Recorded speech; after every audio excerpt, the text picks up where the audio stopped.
उत्तर प्रदेश में विधानसभा चुनाव संपन्न होने के बाद अब भारतीय जनता पार्टी पूर्ण बहुमत की सरकार कल बनाने जा रही है। उत्तर प्रदेश की सरकार का कल शपथ ग्रहण होने जा रहा है। मुख्यमंत्री योगी आदित्यनाथ के साथ लगभग 40 से अधिक कैबिनेट और राज्य मंत्री अपनी अपनी शपथ लेने जा रहे हैं। तो वहीं बात करें, अभी 2 दिन पहले गैस सिलेंडर से लेकर के तमाम खाद्य वस्तुओं पर जो महंगाई की मार पड़ी है, उसको लेकर के हाहाकार मचा है। विपक्ष समेत तमाम राजनीतिक दलों ने इस मुद्दे को लगातार गरमा रखा है। इसी कड़ी में हम बात करेंगे इन तमाम मुद्दों पर।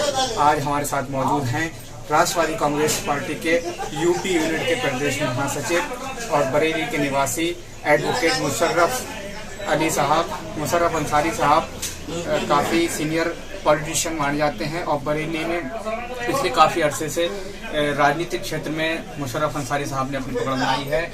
मुशर्रफ साहब, आपका बहुत बहुत स्वागत है। कल हम देख रहे हैं कि गैस सिलेंडर हजारी हो गया है, इसके अलावा और भी कई सामान पर महंगाई है। इस संबंध में आप क्या कहना चाहेंगे? ये आप देखिए, ये जो है नेचुरल बात है कि जो जनता जो है वो समझ नहीं रही थी कि इलेक्शन के बाद जो है महंगाई बढ़ना थी और जो इन्होंने 50 रुपए सिलेंडर यूपी में बढ़ाया है, पेट्रोल पर और डीजल पर 1-1 रुपया बढ़ाया है। कुछ स्टेटों में एक सिलेंडर जो है 1000 से ऊपर निकल गया है। ये बहुत दुर्भाग्यपूर्ण है, क्योंकि कोरोना के चलते कारोबार अभी तक नहीं संभल पाए हैं और लोग परेशान हैं। बड़ी बड़ी कंपनियां तक डैमेज हो गई हैं, रोजगार की त्राई मची है, लोग परेशान हैं। इस समय इन्हें जो है कोई भी मूल्य वृद्धि नहीं करना चाहिए। वकील साहब, जैसा कि हम देख रहे हैं कि पिछले साल 1.5 साल से ये देखा जा रहा था, विपक्ष समेत तमाम लोग ये चर्चा करते रहते थे, अक्सर बातें आती रहती थी कि अब की बार भारतीय जनता पार्टी का सुपड़ा साफ होने जा रहा है, महंगाई एक बहुत बड़ा मुद्दा है, बेरोजगारी एक बहुत बड़ा मुद्दा है। लेकिन 10 मार्च को जब रिजल्ट आए तो 5 राज्यों में से 4 में भारतीय जनता पार्टी ने पूर्ण बहुमत के साथ वापसी की है। क्या लगता है, क्यों नहीं महंगाई का मुद्दा चला, क्यों नहीं बेरोजगारी का मुद्दा चला, क्यों नहीं किसानों का मुद्दा चला? देखिए, इसमें सबसे जो बड़ा फैक्ट है कि भारतीय जनता पार्टी ने जिस चुनाव को जो है हिंदू वर्सेस मुस्लिम कर दिया और धार्मिक आधार पर जो है ये चुनाव हुआ है, इसलिए समाजवादी पार्टी हो चाहे कोई और सेकुलर दल हो, महंगाई का मुद्दा, बेरोजगारी का मुद्दा और जो है क्राइम का मुद्दा, ये सब मतलब धर्म के मुद्दे के आगे जो है सब ये गौण हो गए। इसीलिए जो है बीजेपी 4 राज्यों में पूर्ण बहुमत से आई है और बहुत से राज्यों में, यूपी में भी जो है समाजवादी पार्टी के जो मुखिया हैं अखिलेश यादव जी, उनका भी जो है मुझे लगता है कि उन्हें ओवर कॉन्फिडेंस बहुत था, जो उन्होंने अपने सहयोगी दलों को भी नहीं पूछा और जो उनके जो 40 स्टार प्रचारक की लिस्ट गई थी चुनाव आयोग में, उन 40 प्रचार स्टार को भी मैदान में नहीं उतारा। तो मैं समझता हूँ इसमें बहुत बड़ा कारण ये भी है कि सहयोगी दलों के नेताओं को, कार्यकर्ताओं को उन्होंने और उनके प्रत्याशियों ने हर जिले में कोई तवज्जो नहीं दी। इसका कारण ये भी है कि उनकी हार इस वजह से भी हुई। वकील साहब, जैसा कि आपने दलील दी है तो हम मान सकते हैं ये तो यूपी से संबंधित है, फिर उत्तराखंड, गोवा, मणिपुर वगैरह में भी क्यों नहीं कांग्रेस फाइट कर पाई? आप विपक्ष क्यों नहीं लड़ पाया बीजेपी कांग्रेस? देखिए, उत्तराखंड में तो कांग्रेस की सरकार थी। इससे पहले जो है बीजेपी, हाँ नहीं, बीजेपी की सरकार थी, उससे पहले कांग्रेस की सरकार थी, ठीक है। लेकिन कांग्रेस की स्थिति ये हो गई है कि उनके तमाम नेता आपस में ही लड़ते रहे और उत्तराखंड हाथ से निकल गया। मेन वजह जो है कांग्रेस के संगठन की कमजोरी रही। वकील साहब, आपने जो बात कही है कि धार्मिक आधार पर चुनाव बीजेपी ने ध्रुवीकरण के और उसका रुख कर दिया चुनाव का, आखिर जब चुनाव से पहले हम नेताओं से बात करते हैं विपक्ष के, सब कहते हैं कि इस बार हिंदू कार्ड नहीं ध्रुवीकरण का कार्ड नहीं चलेगा। भाजपा की असलियत से सब लोग जान चुके हैं, हिंदू भी परेशान है, मुस्लिम भी परेशान है। लेकिन हम देख रहे हैं कि इस बार फिर आप ही ने ये बात कही है कि धार्मिक आधार पर चुनाव लड़ा गया। आखिर ये धार्मिक आधार कब तक चलता रहेगा?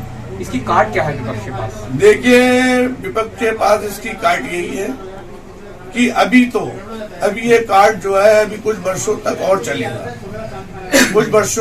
चलेगा। जैसे जो है जब जनता बिल्कुल परेशान और कंगाल हो जाएगी तो उसे असलियत का एहसास होगा, फिर वो धार्मिक के मुद्दे छोड़कर तो वो इन मुद्दों की तरफ ध्यान देगी, तभी विपक्ष मजबूत हो पाएगा और उसकी सरकार आ पाएगी। वकील साहब, 9 सीटों में से बरेली जिले की 7 भाजपा जीती है, मंडल में 20 भाजपा जीती है। किस तरीके की आप विकास की अपेक्षा रखते हैं विधायकों से, और आपकी क्या मांग है? आप शहर बरेली के निवासी होने के नाते आपकी विधानसभा कैंट है, कैंट में आप किस तरीके की मांग रखेंगे कैंट के विधायक से और भारतीय जनता पार्टी की सरकार से? देखिए, मैं बरेली में जो है पिछले इलेक्शन में 9 विधानसभा क्षेत्र में 9 विधायक बीजेपी के जीते थे। इस वक्त इस चुनाव में उनका ग्राफ सीटों का कम हुआ है। इस समय जो है उनकी 7 सीटें आएंगी। और रही कैंट क्षेत्र की या जिले की और समस्याओं की बात, तो हर विधानसभा में बहुत समस्याएं हैं। मानिए, सड़कों की समस्या है, गंदगी की समस्या है, रोजगार की समस्या है, और जो कोटेदार लोग हैं वो भी जो है अपने खूब धड़ाधड़ बेईमानी कर रहे हैं। पब्लिक को समुचित लाभ नहीं मिल पा रहा है, और जो फ्री अनाज योजना थी इसमें भी घोटाले हो रहे थे, लेकिन बहुत लोगों ने शिकायतें की, लेकिन उसका कोई असर नहीं हुआ। तो मैं तो यही चाहता हूं, जो भी भाजपा के जो भी विधायक निर्वाचित हुए हैं वो जनता की समस्याओं को प्राथमिकता से लें, और जहां जिस क्षेत्र में मानो स्कूल बनना है, जहां सड़क बनना है, जहां नल लगना है, और जहां जो बिजली की समस्या है, जनता की मूलभूत समस्याओं की तरफ ध्यान दें। मैं तो यही अपेक्षा रखता हूँ। वकील साहब, अगर हम बात करें तो एक पार्टी है असदुद्दीन ओवैसी की AIM जी, वो ये कहते हैं कि हम पर हमेशा ये आरोप लगता रहता है कि हम बीजेपी की बी टीम हैं। अभी भी बताया जा रहा है कि समाजवादी पार्टी की 1 दर्जन से अधिक सीटें AIM की वजह से हार गई है, सपा और विपक्ष। बिहार में भी यही हुआ था। इस सब सारी चीजों को देखते हुए महाराष्ट्र के सांसद हैं इम्तियाज जलील, उन्होंने कहा है कि हम पर जो आरोप होता है इससे पीछे हटाने के लिए हम प्रस्ताव दे रहे हैं एनसीपी को, कांग्रेस को, कि हमें गठबंधन में लें। आप पर्सनली इस मुद्दे को किस तरीके देखते हैं? क्या AIM के साथ गठबंधन होना चाहिए? देखिए, AIM जो पार्टी है अभी तक तो वो मतलब जो है तेलंगाना में ही सीमित थी, उसके बाद बिहार में आई। जाहिर सी बात है कि अगर जहां भी उन्होंने ओवैसी साहब ने जहां प्रत्याशी उतारे वहां पर मुस्लिम बहुल क्षेत्र था। बिहार में भी जो है बॉर्डर के 5 शहर थे, 5 जिले थे जहां उन्होंने प्रत्याशी उतारे। 24 में से 5 जीत गए, 19 हार गए। अब उत्तर प्रदेश में उन्होंने 95 प्रत्याशी उतारे, लेकिन वोट प्रतिशत उनका गया 0.49। तो लिहाजा यूपी के लोगों ने उन्हें कोई जो है तवज्जो नहीं दी। अगर तवज्जो दी होती तो ओवैसी जी की पार्टी का ये हाल नहीं होता। और मेरा मानना तो यही है कि कोई पार्टी कोई भी हो, जनता को किसी भी पार्टी विशेष के बारे में मैं कोई टिप्पणी नहीं करना चाहता, लेकिन जनता को पूर्ण अधिकार है। ये संवैधानिक देश है, लोकतांत्रिक देश है, इसमें जनता जो है अपना निर्णय जो है मत के द्वारा देती है। और इस बार भी जनता ने जो जनादेश दिया है, जनता का जनादेश का हम स्वागत करते हैं।